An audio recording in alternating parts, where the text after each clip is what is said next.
Hey, it's Bree Nakatani, and you're watching Wishpond's podcast video interview series. I have a question for you. Ever wonder about the struggles, strategies, and strides businesses take to become successful? Well, today I'm talking with Hunter Boyle, Senior Business Development Manager at AWeber. AWeber is an email marketing software used by more than 120,000 small businesses, nonprofits, and bloggers. Hunter is a longtime marketing and sales author and international speaker. He's helped countless marketers optimize their sites, marketing channels, and campaigns. And today he shares how he came to be with AWeber, AWeber's startup journey, and some great email marketing tips. So let's go chat with Hunter. Hey, I'm Hunter Boyle. I lead business development for AWeber, email software service provider. Before you got into the world of email marketing, what did you do before that? Let's see. So before I got into email marketing and working with AWeber, I actually had a background as a designer, an artist, and a writer. I went to school for journalism, and then once I finished, I started building websites right around the end of my career there, and one of the first sites that I built, I wound up tripling the traffic and doubling the sales leads. So at that point, I kind of decided beyond just straight up writing and editing, I was really interested in using what's come to be known as content marketing to really help use content, whether it's visual, whether it's text-based, copy, all those sorts of things to drive business results. So let's focus on AWeber. So what was the inspiration behind AWeber? Inspiration behind AWeber is a great story, actually. Our founder and CEO, Tom Kulzer, was in sales. He was selling wireless routers several years ago. This was back in 97, 98. And he developed the software initially to help create what is now known as the autoresponder, or in many cases drip campaigns, so that he could create a process whereby instead of doing tons of different follow-up emails over and over again to different people, he could create a series of messages that would be for prospects, could also be for the sales team. It had a bunch of different applications, as we've seen, but creating that is something he programmed himself at college, so it's great, kind of typical entrepreneur story.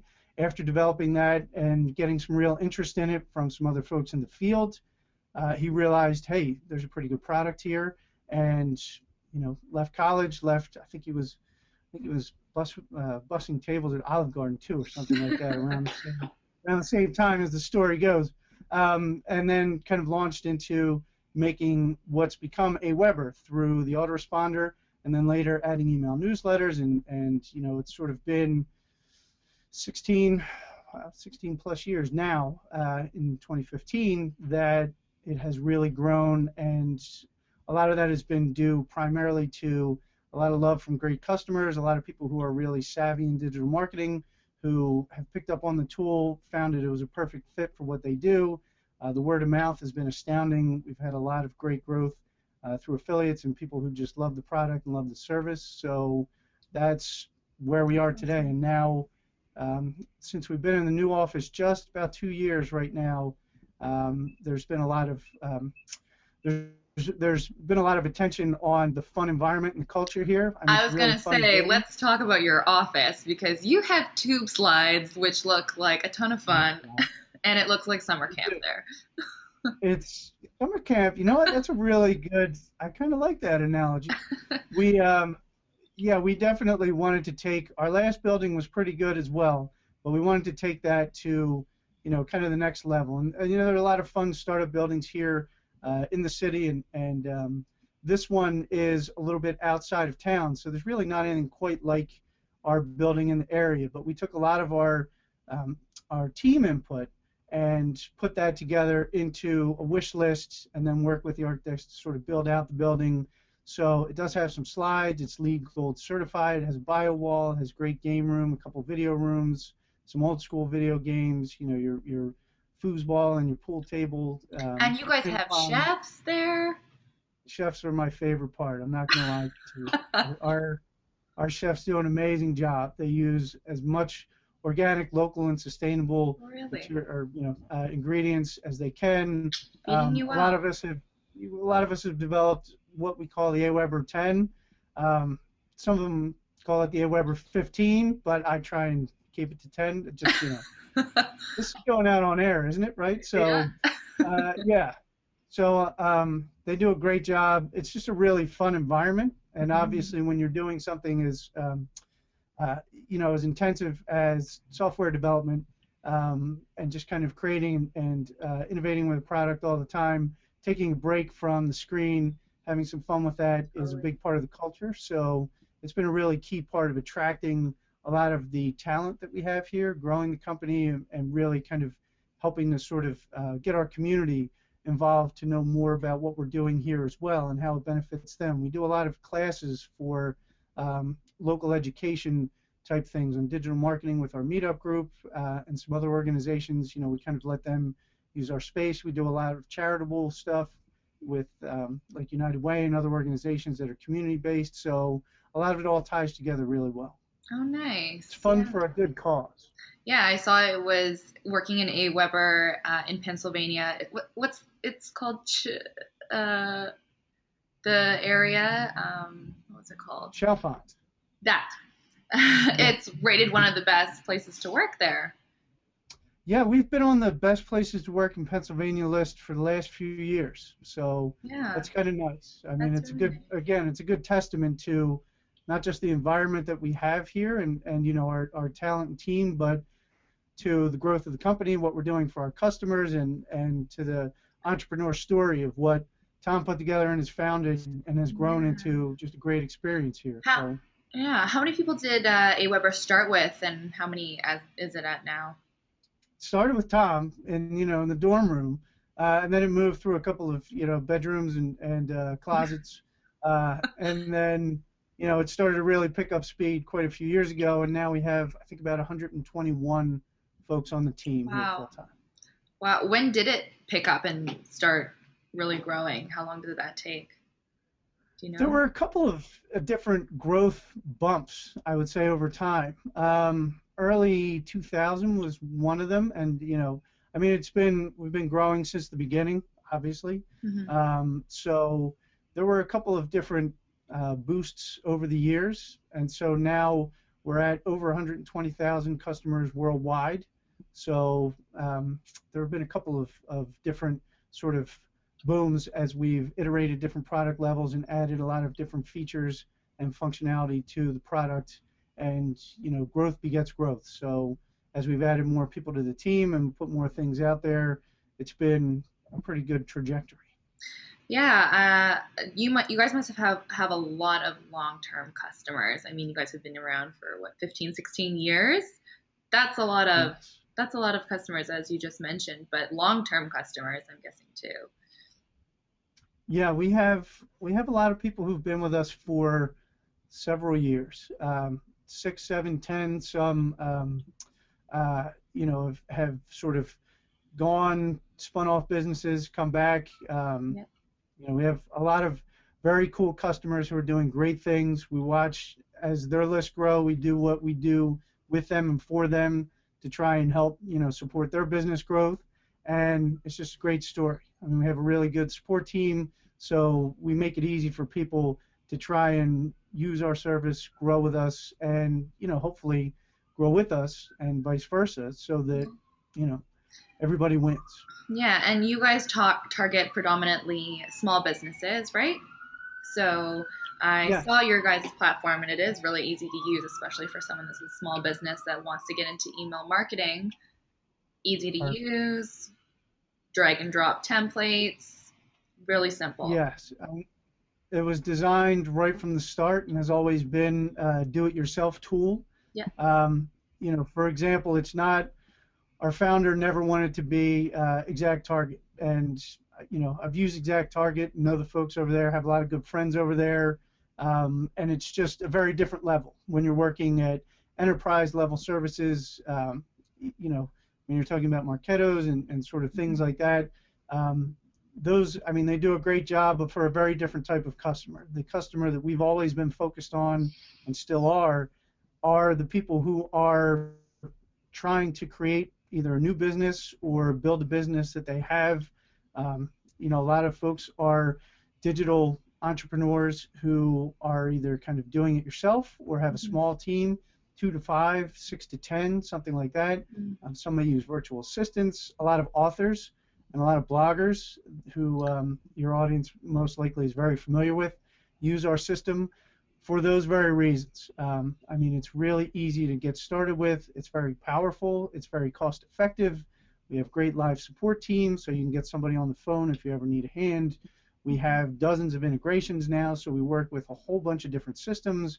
You don't get all locked into trying to do everything within one different product and different pieces of a product. So, and we're continually developing. So that's been very attractive for a lot of entrepreneurs, a lot of startups, and a lot of folks who sort of have a good sense of digital marketing and can really take advantage of email, as well as those who are trying to learn it and they know what they need to do. They just need some help getting there, which is where we have a lot of educational resources to help with that as well. So I saw that you guys have a lot of educational resources that target all types of learners too. It's like you have the how-to guides to help the readers, you have the videos and webinars to help the visual learners, you have these beginner guides to help the beginners. And that's really good. But what would you, for someone that has, I mean, there are a lot of businesses out there that don't even use email marketing for whatever reason. And I know we probably both are on the same page that it is so important and can really help boost the growth for your business. Why would you say it's important to someone that's hesitant or hasn't started even using email marketing? I know why it's important from being where I'm at and from having been involved in email since the late 90s. One of the things that I see consistently from a lot of different digital marketers, and you'll see this as you get familiar with blog posts and information online, one of the most common things that you'll see from digital marketers is a blog post talking about, if there's one thing I could have changed, I would have done more with email sooner. Right? I would have either built my list sooner, I would have focused on list growth, I would have used an autoresponder, I would have done, this or that differently with email first. And the reason for that is pretty simple. We know that social media is great for attracting an audience, right? It's very easy for people to like things. It's very easy for people to follow on Twitter or Pinterest or what have you on those different channels. But that is a very different thing, especially with the flow on those different channels, than interacting with a brand or a company through email, which is where a lot more of the transactions and a lot more of the business type of interactions take place, right?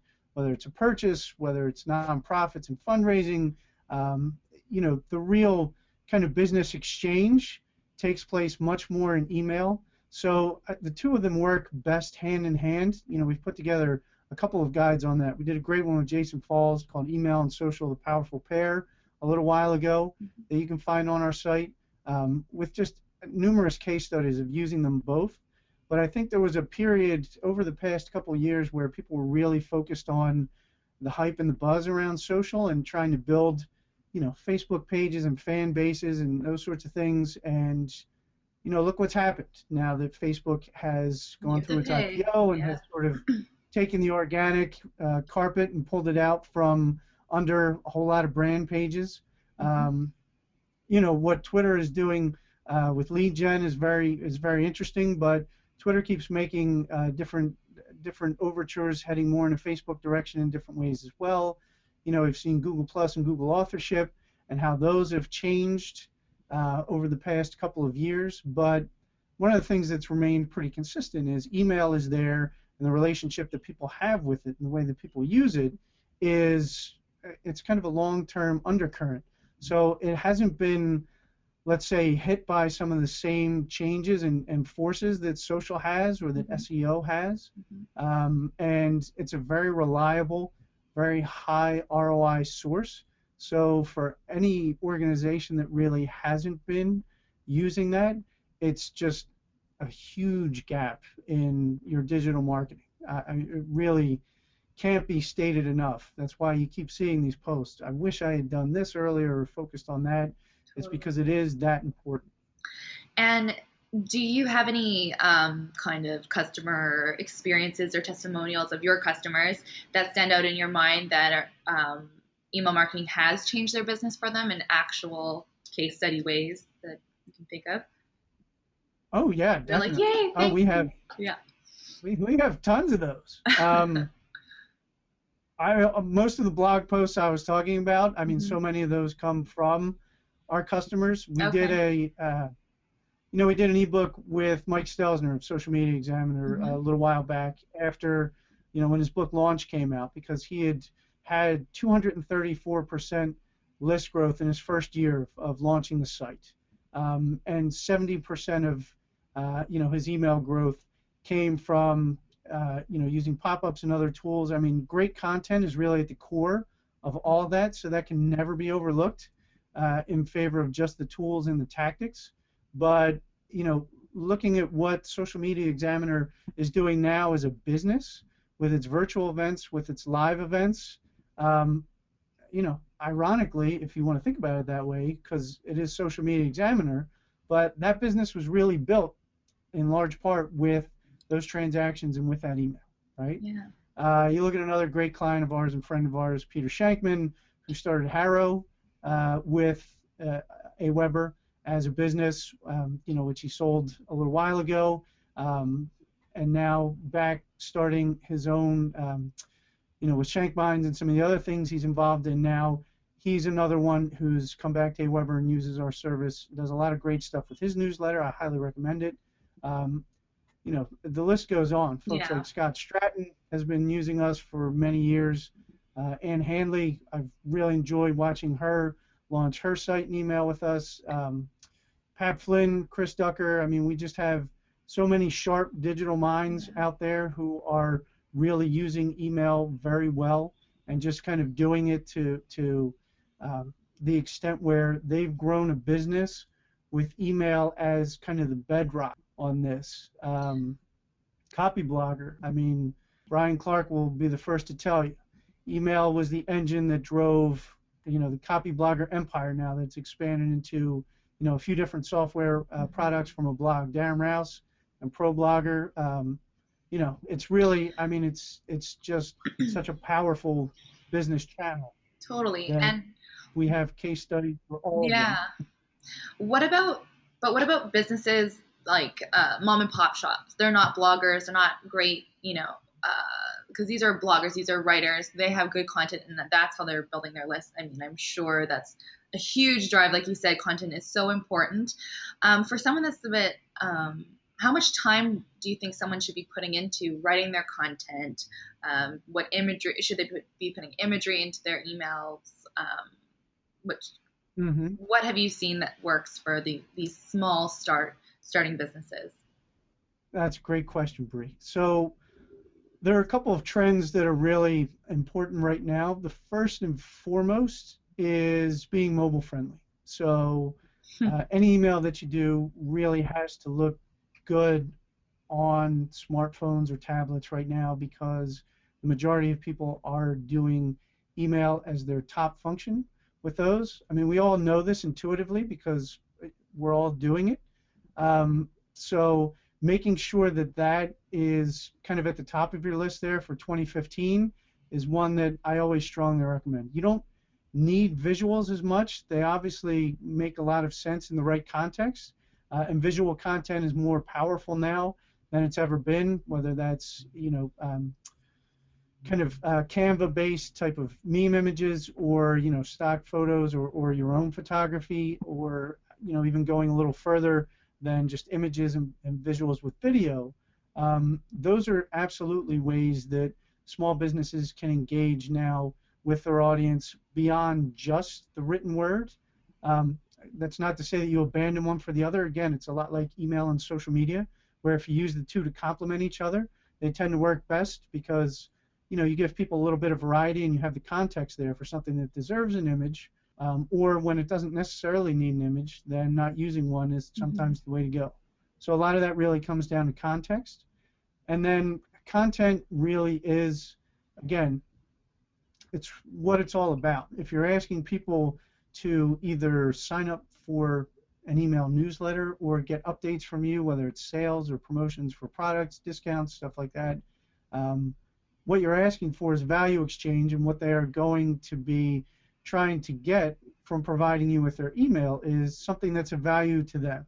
So what is that? It's not the email itself, that's just the wrapper. It's the content that you deliver through that channel, as well as through your social channels and how they all kind of interconnect, that really forms the heart of your strategy.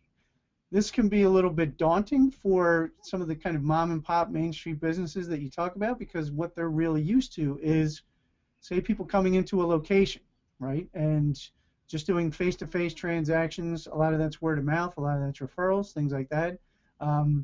Figuring out how you can use email and social to support that, and to kind of take that in-person word of mouth and use the online version of that with email and social, is one of the biggest things that small businesses can do. And I know that many times they don't have a lot of staff, they don't have a lot of budget, you know, entrepreneurs that are sort of trying to do their own thing, and they have barely enough hours to get the business itself where they need it to be, much less the marketing part. But I can't emphasize how important that is, even if you end up going to, say, a service like a Fiverr, or using virtual assistants, or kind of outsourcing some small tasks, or, you know, depending on the business, using an intern, or taking advantage of someone's capabilities, you know, beyond the sort of job, to at least start now and get that going, is one of the most important things to do, because you really can't afford to wait anymore. If you're a brick and mortar, you know that there are things you need to do. You know that you need to have a presence on Google Local. You need to have SEO nailed down. You need to have, you know, if you're a shop that is one that gets a lot of reviews, you know, you need to have a good presence on Yelp, those kinds of things.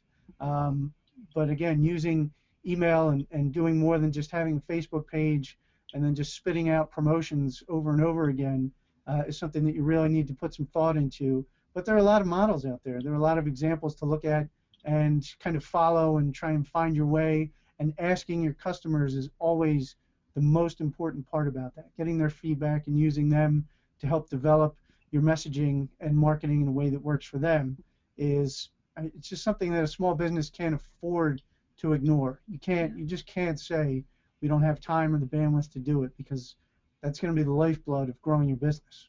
Yeah. Interesting. And I agree. That's definitely true. And with your tool with AWeber, are you guys able to track if someone maybe puts in, I don't know, a button to make a sale? Are you able to track how much people are making from their emails that they're sending to customers? No, definitely. We have, in fact, I'm really sort of disappointed sometimes to see how many folks don't use our sales goals tracking to the extent that they can. It's really not very difficult to set up. It's a lot like Google Analytics, and you can use analytics and other sort of different ways to kind of track and monitor your ROI with email with our system. But the sales goals tracking that we use specifically can allow small businesses with, you know, maybe 10, 15 minutes of setup time, maybe if that. If you know what you're doing, you can really do it in 5 to 6. And you can see at a very specific level how your email sales numbers are performing.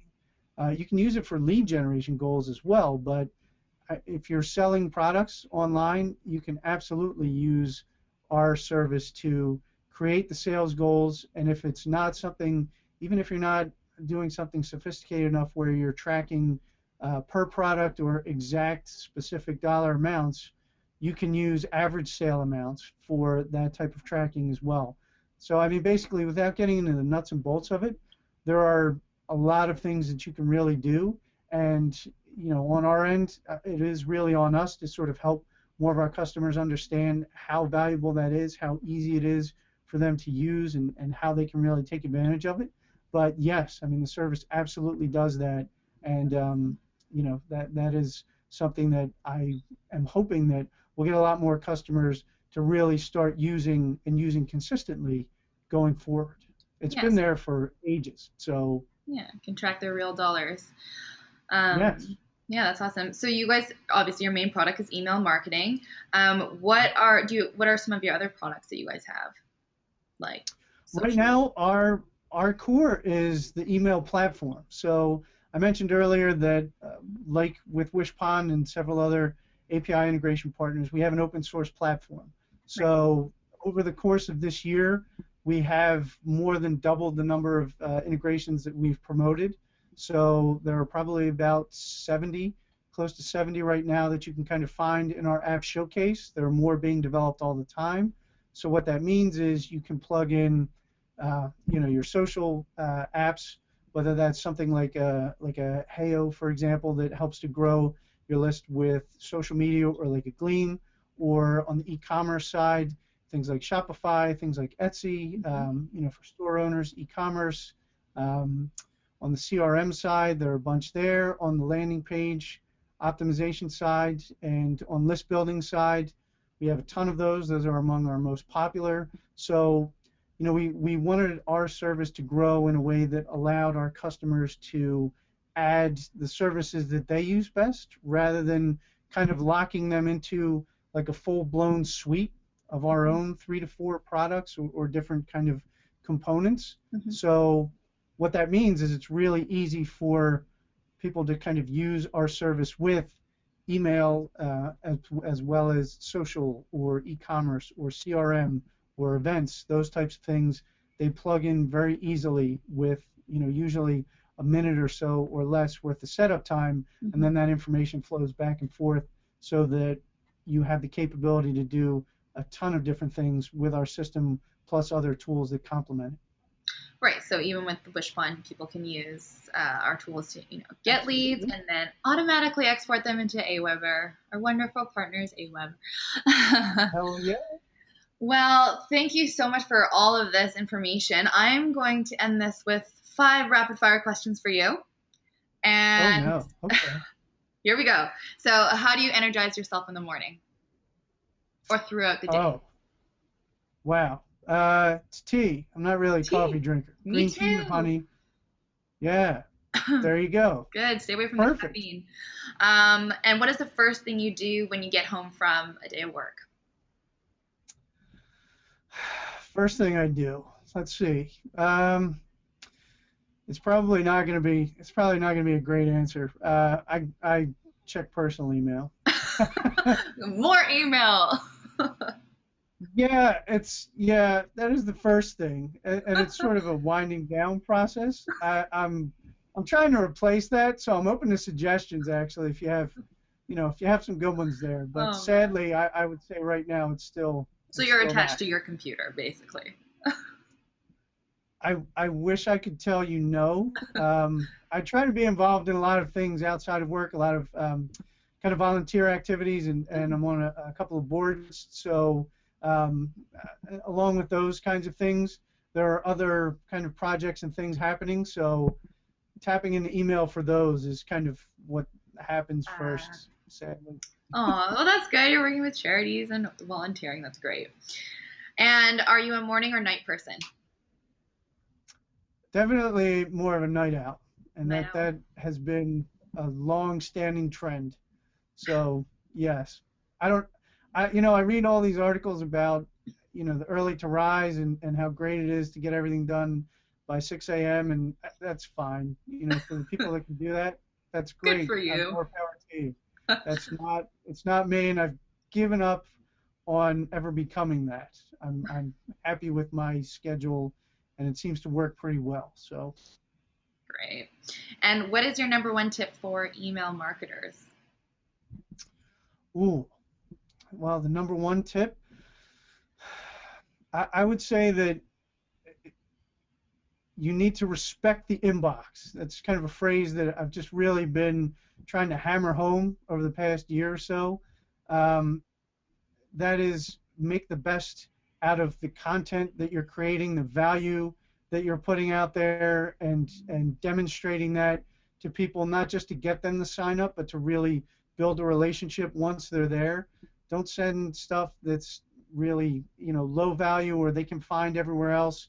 Tap into what's unique and really different and really high value about what you're doing and is very relevant to them and is going to help them solve problems, and use that as the guiding force for everything that you're doing with email. And that really starts with putting the human being on the other side first, not just looking at them as a lead or a list name or a data point, customer or prospect, but thinking of them as people. And that, I think I've seen that kind of change the way that a lot of email marketers run their programs and some of the things that they do within email. There are a lot of great examples, but it all comes back down to having respect for the inbox. Respect the inbox. I like that. And what is the best advice you've been given in your position? Let's see. The best advice I've been given in my position. You really need to be super, super passionate about what you do, and using that as a motivating force is, I know that sounds corny, and it probably is, but it really is true. Like, if you're not doing something that you love and that you enjoy doing, it's going to be work. It's going to be a drag. It's going to be a job. If you are doing what you love, that is a life, right? If you're not doing what you love, you got to find a way to do it, but really making that sort of your core mission, your own personal mission, is one of the biggest things that you can do for trying to create the life that you want to lead for yourself. Is that too spacey Agreed. or new No, agey? that was great. Nope, that's a great answer. Well, thank you, Hunter, and I appreciate you coming on today. Thanks, Bree. It's been a lot of fun. If anyone needs to contact you, how can they contact you? I'm pretty easy to find through the AWeber.com site, as well as HunterBoyle.com, and I've pretty much got all my social channels there with Hunter Boyle. So feel free to absolutely look me up, reach out. I love to help entrepreneurs and love to talk about digital marketing, what you're doing, your successes, any questions, things like that. Always here to talk and listen and help, so feel free to reach out. Let's connect. Thanks, Hunter. Thanks for watching our interview with Hunter. We hope you enjoyed, and we'll catch you next time.